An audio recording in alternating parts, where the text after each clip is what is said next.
I really want you guys to draw with me today. If you get out a piece of paper and even just a pencil, you can do this project with me. Just want to welcome you to my channel. My name is Campbell, and I'm a mixed media artist, but I love to draw and get people drawing really well so they can sit down and get to their happy place even faster.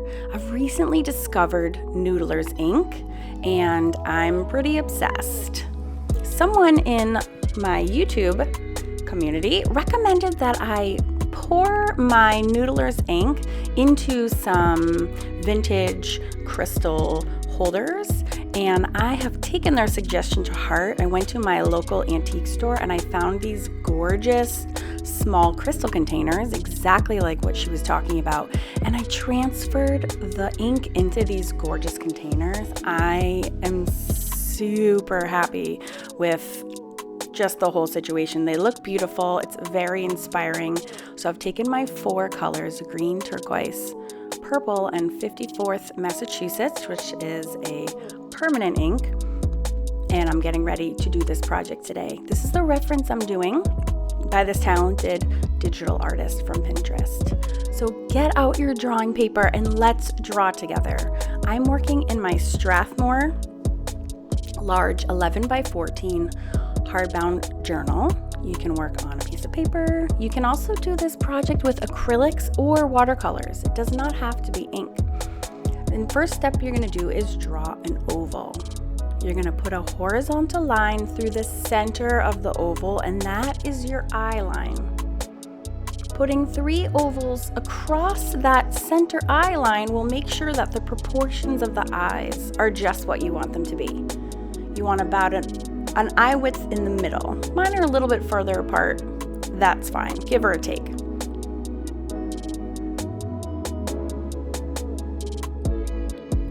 Between the center eye line and the chin, you can draw another guideline, and that will be where the nose falls. And you'll see me drawing that just a second.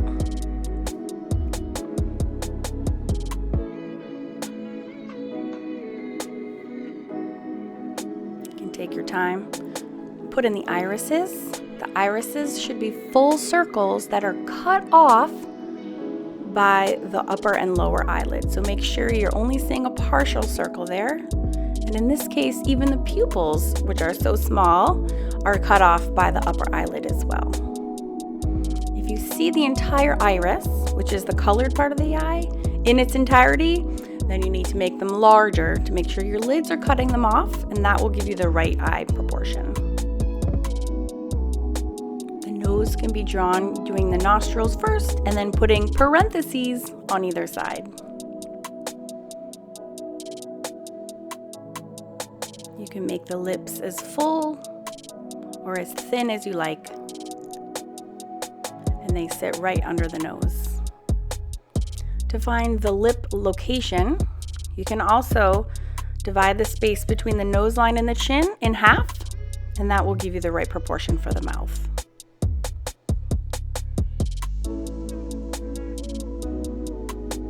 Once you have your features in place, you can draw them back in a little bit darker with your pencil by just applying a little bit more pressure.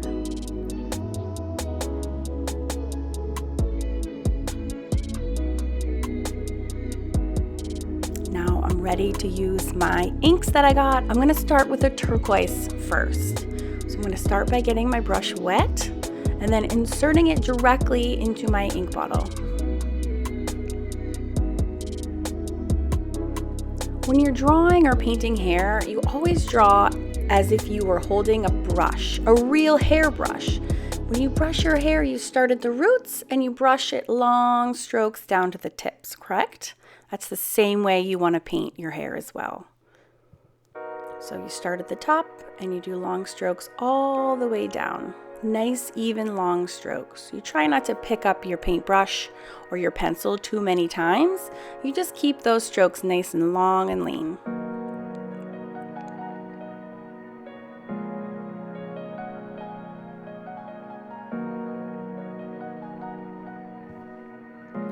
This ink that I'm using is Noodler's ink, and this color, turquoise, is water soluble, which means I can go back and add water, and just like watercolor, it it will activate it and it will spread the color out on my watercolor paper. It's just gorgeous. I'm using a more diluted version of the turquoise for the irises. Just add water and the color will lighten. It works just like watercolor. There you can see me adding some water and it kind of just spreads out the ink that's already down.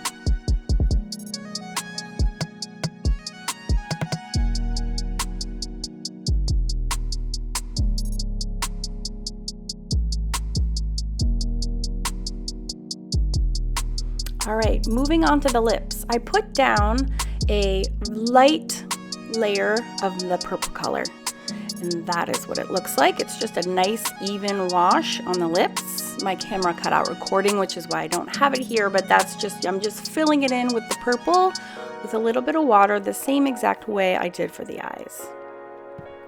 Then I let it dry. Then using a tiny paintbrush, I'm going in with a full undiluted color of purple. So putting my brush directly into the ink bottle and onto the paper to add these lines. Now this purple ink is also water soluble. So just like watercolor, if it's too much, I can add a little bit of water or more ink and dilute those colors out. I wanted the corners of the mouth to be darker as well as under the lip, because that creates an illusion of depth and increased dimension.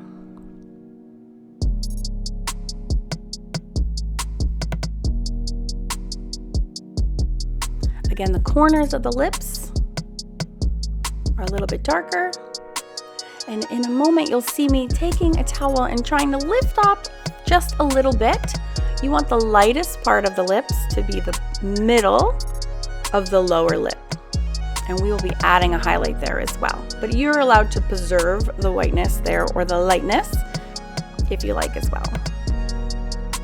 Now I'm just taking my fine little paintbrush and I'm using this blue black, which is again a permanent ink, to just fine tune my features.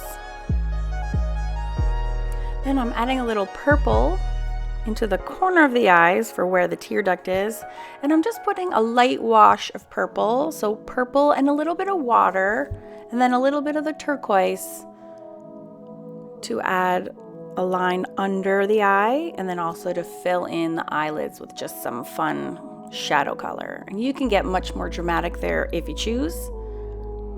Today I decided I wanted to do shading with just a soft pencil, so this is a 7B. You can also add shading with watercolor. You can use skin tone colors. You could do water soluble markers or pencils, or you can use a different ink color. Really, the choice is yours, but today I'm working with my pencil. If you're confused about where to put your shading and your highlights on your faces, I highly recommend you check out my new book called How to Draw and Find Your Style. It's available on Amazon, and it goes over how to draw all the features of the female face, of different ethnicities, skin colors, and faces in different directions. Also has a chapter on hands, which is very helpful. Now I'm going in with my brush pen by Pentel, and this is a permanent black ink. You could also use ink. Just like we were using the Noodlers and the other fun colors, you could continue on with the ink and use a paintbrush. Just so happens that my Pentel brush is already loaded with permanent black ink, so it's easy enough just to grab and use. I'll put a link to that in the description box below, along with the other supplies I'm using today. And I'm using it to draw fun eyelashes, color in the iris.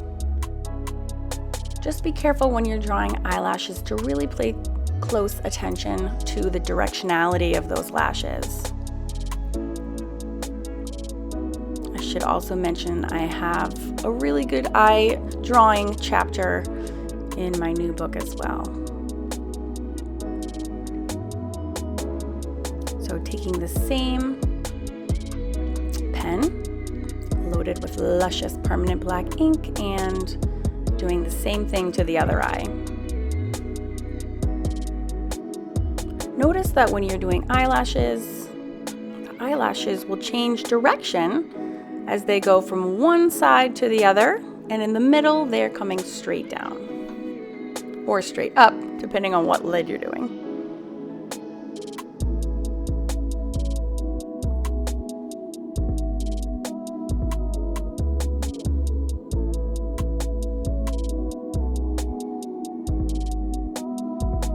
If you want a more sultry look or a girl with a little bit more tude, you can do what I'm doing here, which is making the upper lip line really thick and really making an effort to cut through that pupil and the iris. So you're lowering and making that more dramatic by drawing a thick line up there. If you notice, that line cuts right into the center of the pupil. Adding that black ink to help define the areas that are the darkest in the face, which is always going to be the lashes, pupils, nostrils, and the middle lip line. But then I get a little carried away, and you can add black to accentuate your hair strands, to outline the face if you like. Today I was feeling like the nose bridge needed a little accentuating, which is a completely just an artistic choice. I'm using a blending stump to just add more shading.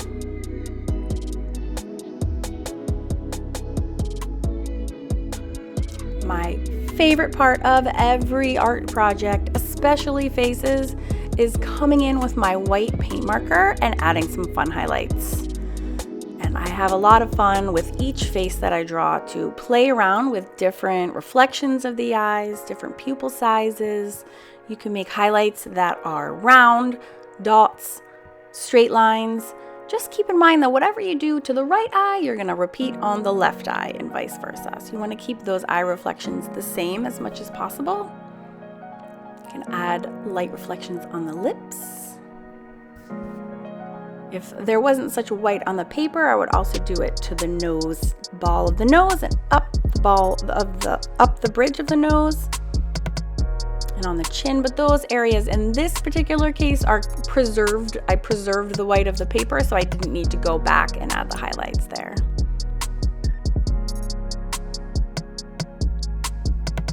One way to accentuate the eyes is to add more shading on either side of the lid and keeping the center part of the lid brighter or highlighted.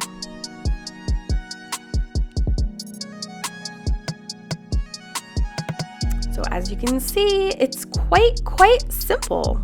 We constructed the face, added the features in that prominent ink color just for a little bit of punch, and the rest is done in paper. So I think that anybody can do this project, and I hope you give it a try. If you have questions, please put them in the comment section so I can answer them for you. And here is a playlist to more step-by-step drawing tutorials so you can get really good at drawing faces.